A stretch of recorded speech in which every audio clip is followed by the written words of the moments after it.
우리가 매월 첫째 주 금요일은 자녀를 위한 기도회로 모이고 있습니다. 오늘은 어떤 사람이 되어야 할까? 라는 제목으로 말씀 준비했는데, 우리 자녀들을 생각하면서 말씀을 준비했습니다. 정말 우리가 자녀를 생각하면서, 또 아직 결혼하지 않은 우리 청년들이 있을 터인데, 앞으로 미래 자녀들을 생각하면서 함께 말씀을 듣고 이것을 기도 제목 삼고 자녀들과 우리 손주들 위해서 기도하는 시간이 되길 바랍니다. 정말 어떤 사람이 되어야 할까? 오늘 이 백부장을 통해서 세 가지로 하나님께서 우리에게 말씀해 주고 계시는데요, 첫 번째는 사랑의 사람이 되어야 한다는 것입니다. 사랑의 사람이 되어야 합니다. 우리 자녀들을 위해서 기도하기 전에 먼저 좌우인들 한번 축복합시다. 사랑의 사람이 됩시다. 한번 할까요? 그렇죠.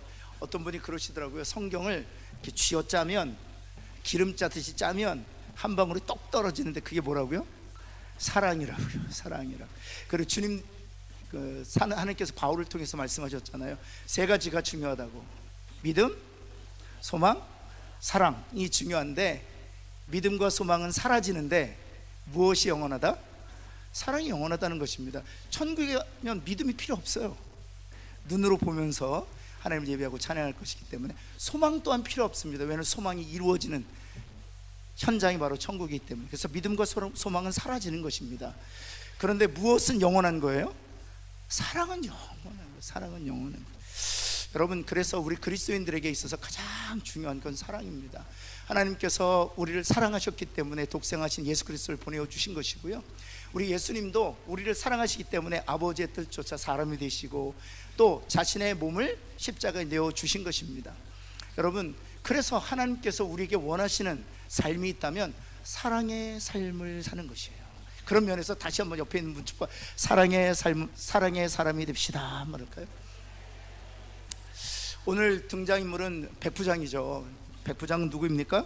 지배자, 정복자입니다. 그 당시는 우리가 잘 아는 것처럼 로마에 의해서 이스라엘 지배당하고 있었던 때였습니다. 그래서 이 백부장은 로마에서 파견된 군인이었습니다. 지금은 백부장, 그런 100명의 군사를 관할하기 때문에 지금은 중대장 정도이지만, 그 당시에는 사실 전 세계를 제패했던 로마 군인이 약 한 6만 명밖에 되지 않았습니다. 그래서 백부장이라는 것은 지금의 한 사단장, 군단장 정도 되는 그런 사령관이에요. 그래서 이 가버나움 지역 전체를 관할하는 총사령관이었습니다. 여러분, 또 뿐만 아니라 그 유대인들은, 또 반면에 유대인들은 피식민지인들이었죠. 그리고 피해자들이었고요, 압제를 당하는 사람이었습니다. 백부장은 압제를 하는 사람이었다면 이 유대인들은 압제를 당하는 그런 입장에 있었죠. 한번 그렇게 생각해 보시면 됩니다. 우리가 일본 일제의 침략을 받았을 때 우리 조선 땅이었죠. 우리 한국을 다스리기 위해서 일본에서 파견된 군인이라고 생각하시면 됩니다. 일본에서 파견된 군인이라고 생각하시면 돼요. 그 군인이 바로 백부장이고, 그리고 유대인들이 바로 압제를 당하는 우리들, 그런 관계라고 생각하시면 됩니다. 그런데 이 압제를 당하고 핍박을 받는 이 유대인들이 이 백부장을 어떻게 평가했느냐가 중요한 것이죠. 성경에 그것이 기록되어 있습니다. 5절 말씀 한번 볼까요? 우리 민족을 사랑하고 우리를 위하여 회당을 지었다는 것입니다. 우리 민족을 사랑했다. 압제를 당하는 유대인들이 압제하기 위해서 로마에서 파견된 군인이었던 그 지역의 총사령관이었던 그 백부장을 가르쳐 우리 민족을 사랑했다. 심지어 우리를 위하여, 유대인들에게 회당은 우리 그리스도인들에겐 교회와 같은 곳입니다.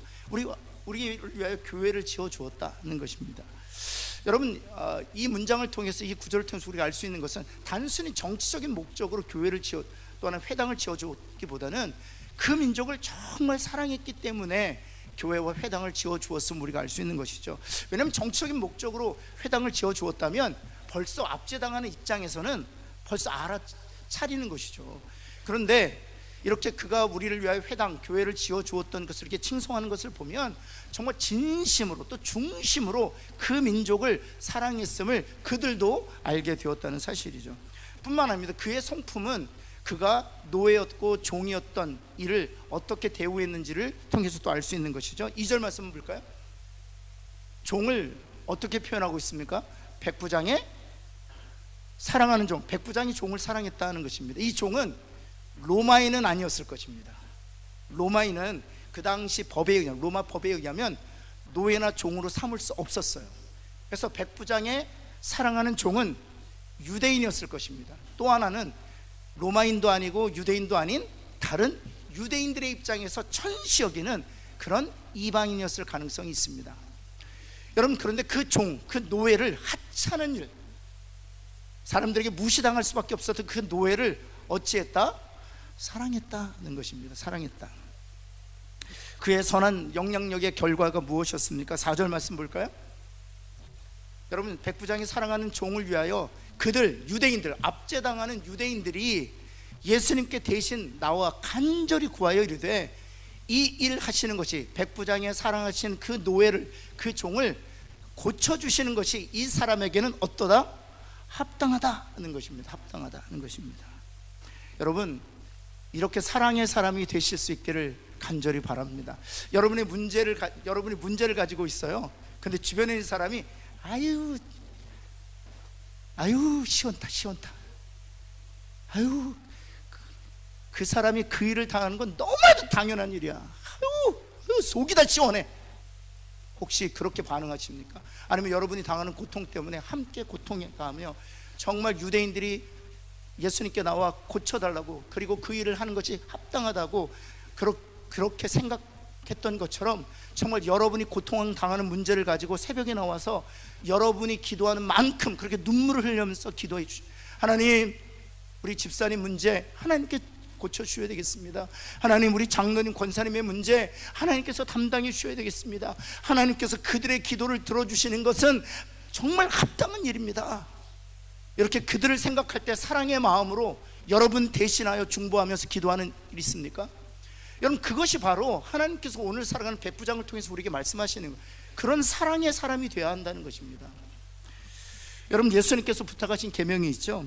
요한복음 13장 34절 말씀이에요. 요한복음 13장 44절. 새 계명을 너희에게 주노니 서로 사랑하라. 내가 너희를 사랑한 것 같이 너희도 서로 사랑하라. 사랑하는 성도 여러분, 우리가 정말 서로 사랑하시길, 정말 예수님이 우리를 사랑하셨듯이 그렇게 사랑하는 그런 아름다운 공동체, 하나님의 사람들 되시기를 예수 그리스도에 다시 한번 축원합니다. 그리고 35절에서 무엇이라고 예수님께서 말씀하시면, 너희가 서로 사랑하면 비로소 너희가 내 제자인 줄 세상 사람들이 알게 될 것이라는 거예요. 사랑하는 성도 여러분, 우리가 서로 사랑할 때 지체들 뿐만 아니라 불신자들도 우리가 예수 그리스도의 제자인 것을 알게 된다는 것이죠. 그리고 요한복음 14장 21절에서 이어서 주님께서 이렇게 말씀하셨습니다. 우리 한번 이것은 같이 읽겠습니다. 시작. 나의 계명을 지키는 자라야 나를 사랑하는 자니, 나를 사랑하는 자는 내 아버지께 사랑을 받을 것이요 나도 그를 사랑하여 그에게 나를.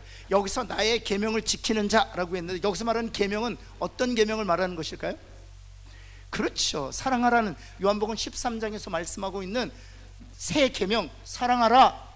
내가 너희 사랑한 것처럼 너희도 서로 사랑하라. 이 계명을 지키는 자라야 예수님을 사랑하는 자라는. 입술로 우리가 아무리 예수님을 사랑한다 할지라도 옆에 있는 지체를 사랑하지 않는다면, 우리 가족의 구성원들을 사랑하지 않는다면, 또한 일터에서 만나는 동료들을 사랑하지 않는다면 하나님을 사랑한다라고 말할 수 없다는 것입니다. 여러분, 더 나아가서 그렇게 서로 사랑하여 그 새 계명을 지키는 자는 아버지께서 사랑하실 거라는 거예요. 여러분, 하나님이 사랑하시면 게임 오버, 다 끝난 거예요. 사랑하는 성도 여러분, 우리가 하나님이 주신 사랑으로 지체를 사랑하고 또 동료들을 사랑하고 교회 성도들을 사랑할 때 하나님께서 저와 여러분을 사랑해 주실 줄을 믿습니다. 계속해서 볼까요? 요한복음 14장 21절 말씀에는 더 큰 축복이 기록되어 있어요. 마지막 문장 한번 같이 한번 읽겠습니다. 시작. 나도 그를 사랑하여 그에게 나를 나타내. 무슨 뜻입니까?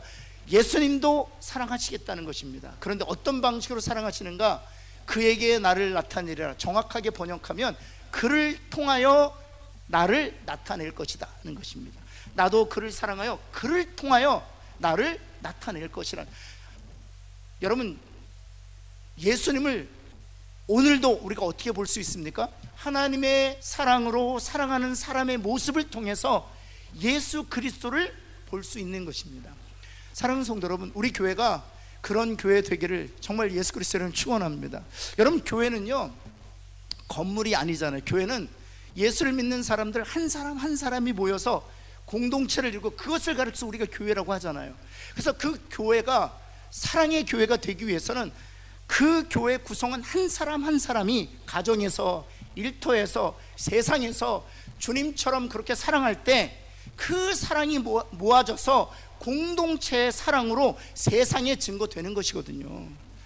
저는 우리 교회가 그런 사랑의 교회가 되어서 하나님 아버지께 사랑을 받는 교회일 뿐만 아니라 더 나아가서 우리 교회를 통해서 세상 사람들에게 그리스도가 보여지게 되기를 예수 그리스도의 이름으로 축원합니다.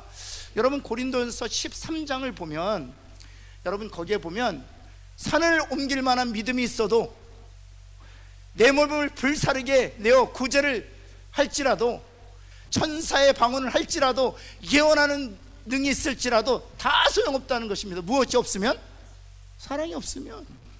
제가 일전에도 말씀드렸지만 사랑이 없어도 내 몸을 불사르게 내어 구제할 수 있다는 사실이 놀랍지 않습니까? 여러분, 내 몸을 불사르게 내어 구제하는 것은 사랑의 동기가 되지 아니하면 가능하지 않는 일 아닌가요?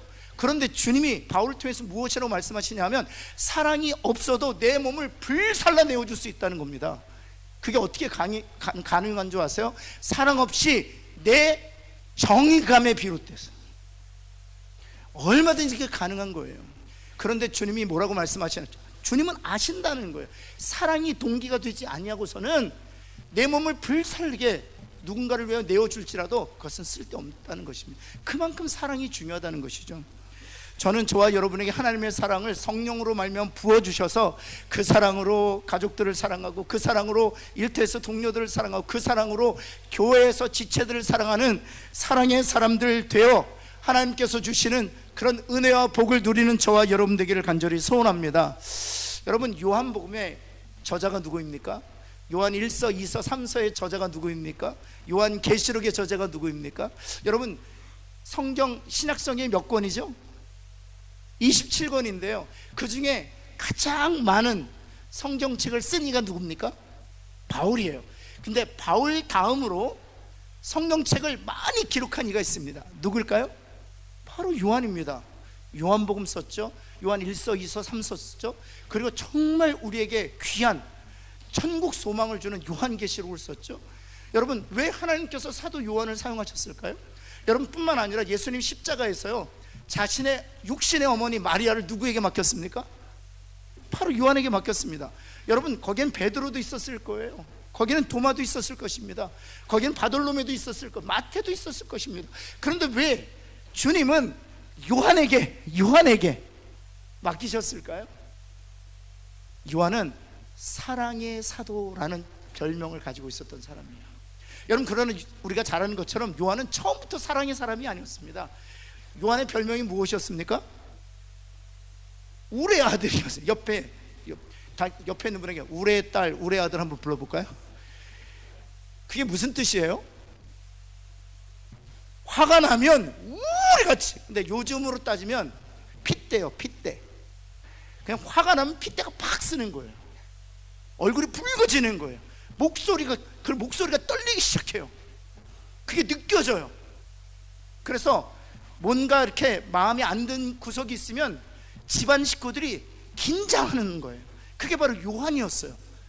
얼마나 번개처럼, 번개가 또 얼마나 빨라요.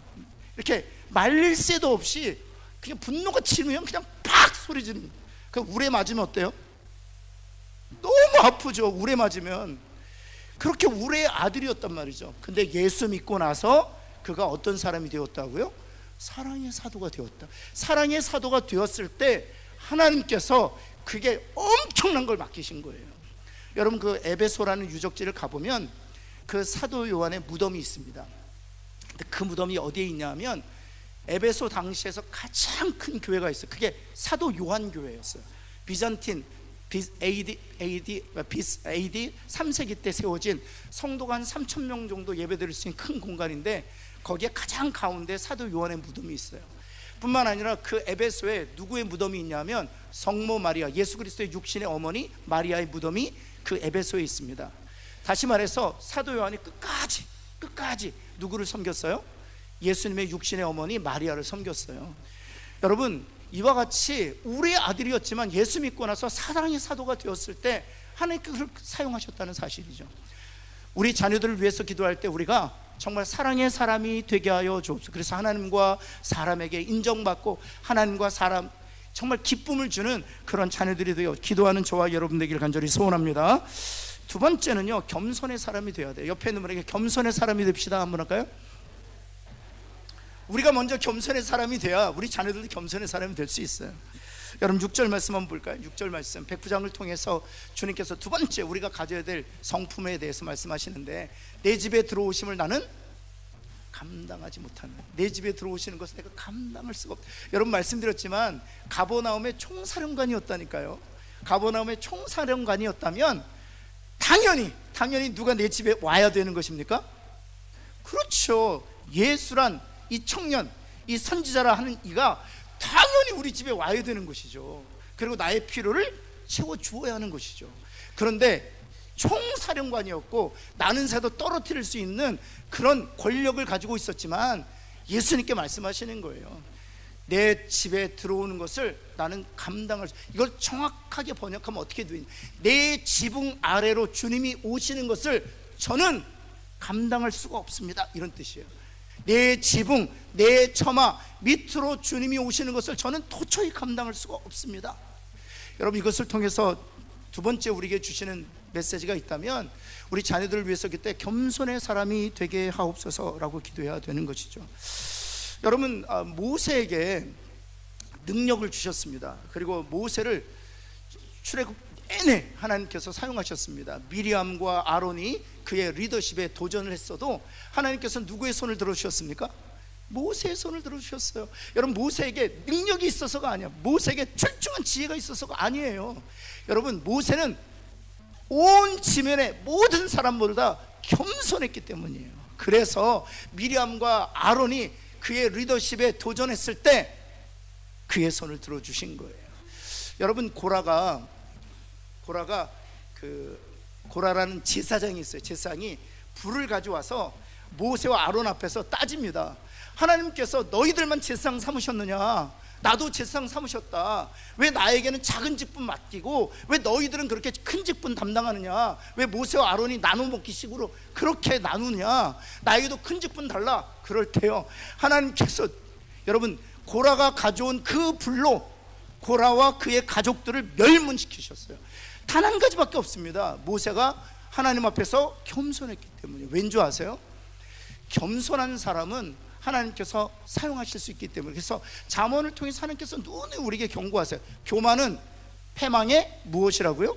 선봉이에요. 이게 무슨 뜻이냐 하면 교만이 우리의 앞잡이가 되어서 우리를 패망으로 이끌어간다는 것입니다. 교만한 사람은 그 교만 때문에 망한다는 거예요. 그래서 하나님께서 우리를 사랑하시기 때문에 우리를 겸손한 사람이 되게 하시려는 것이죠. 여러분, 제가 김장할 때 말씀드리지만 배추 어때야 돼요? 순이 죽어야 됩니다. 옆에 있는 분에게 성격이 죽어야 된다면 할까요? 제발 당신의 순이 죽으시기 바랍니다 말할까요? 그 순이 죽는 게 뭐로 나타나느냐면 겸손으로 나타나는 거예요. 아직도 자기가 살아있는 사람들은 꼿꼿해요. 여러분, 누가 예수 잘 믿는 줄 아세요? 겸손한 사람들이 예수 잘 믿습니다. 그런 면에서는 우리는 일반적으로 다 겸손한 사람. 옆에 있는 분 한번 격려합시다. 일반적으로 당신은 다 겸손하다 한번 할까요? 겸손하니까 우리가 복음을 받아들인 거예요. 교만할 때는요, 복음이 튕겨나간다니까요. 예수 믿으십시오 그러면 그 복음의 말씀이 튕겨나가요. 예수 그리스도의 그 귀한 복음을 받아들인 건 하나님께서 우리를 겸손의 밭으로 만드셨기 때문이에요. 그런데 하나님께서는 거기에서 만족하지 아니하시고 그 밭을 더 깊게 갈기를 원하시는 거예요. 아직도 예수 믿어서 겸손의 밭이 되었지만 그 겸손의 밭 안에 돌들이 있는 사람들이 있어요. 쟁기질 하다가 부드럽게 갈려야 되는데 턱턱 걸려요. 사랑하는 성도 여러분, 정말 부드러운 흙 되어 하나님께서 쟁기실할 때 하나님의 쟁기질 가는 곳마다 다 갈려지게 되기를 예수 그리스도의 이름으로 축원합니다. 그럼 언제든지 사용하실 수 있는 거예요. 다윗 보세요. 어디들 가든지 하나님이 이기게 하시고 승리하게 하셨다. 왠지 아세요? 다윗은 하나님이 보실 때 걱정하지 않아도 돼요. 왜냐하면 승리해도 그 승리를 자기의 영광으로 취할 것이 아니기 때문에. 여러분, 하나님은 다윗을 안심하고 사용하셨어요.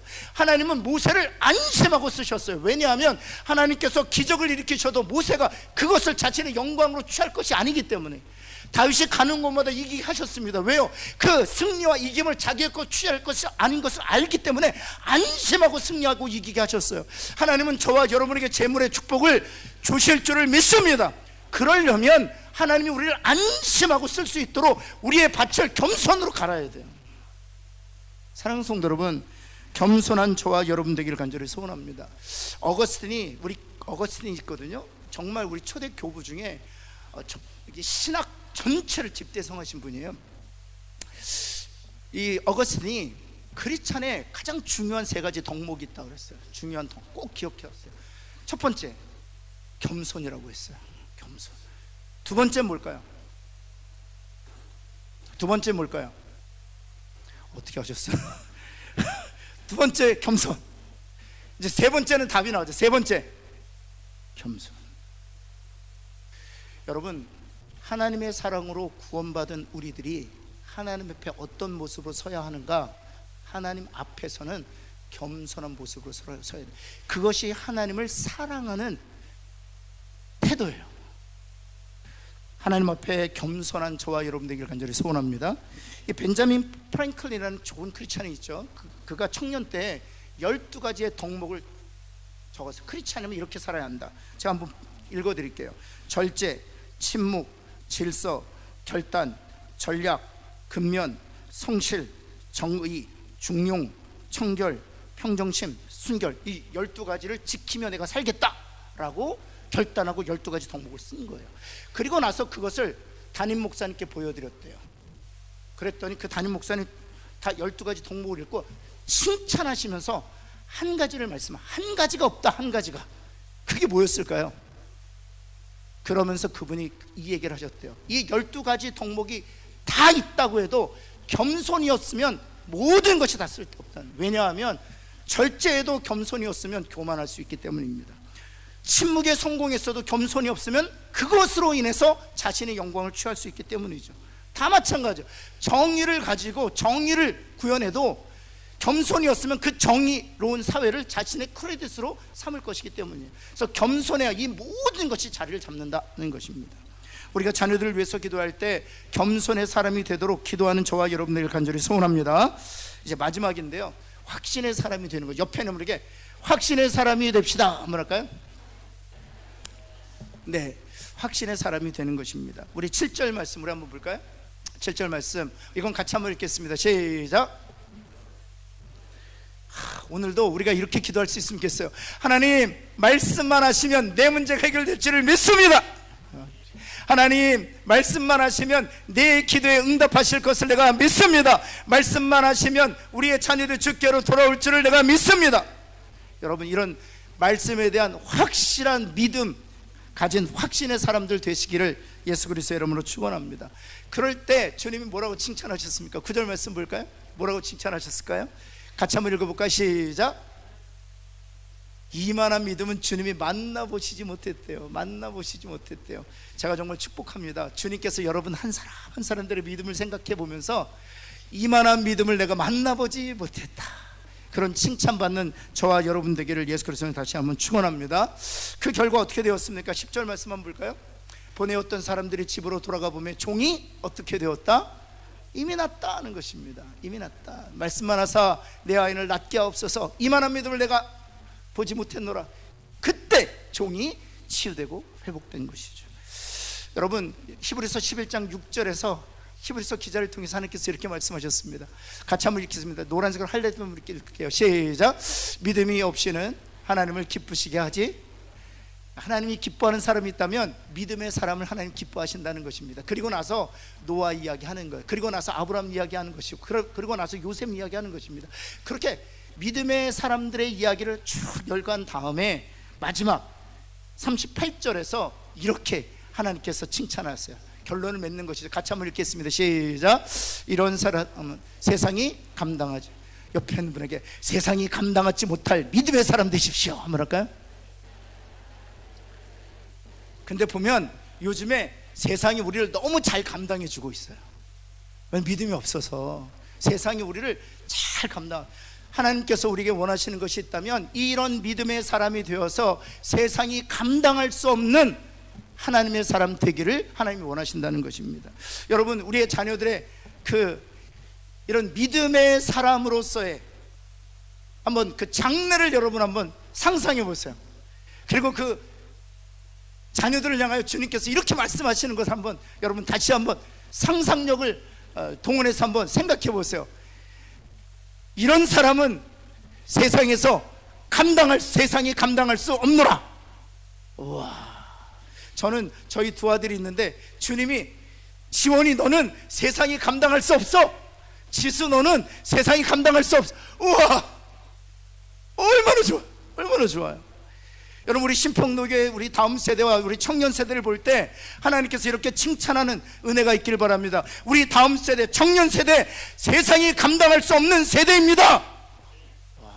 그런 놀라운 소망을 가지고 기도하는 저와 여러분 되기를 간절히 소원합니다.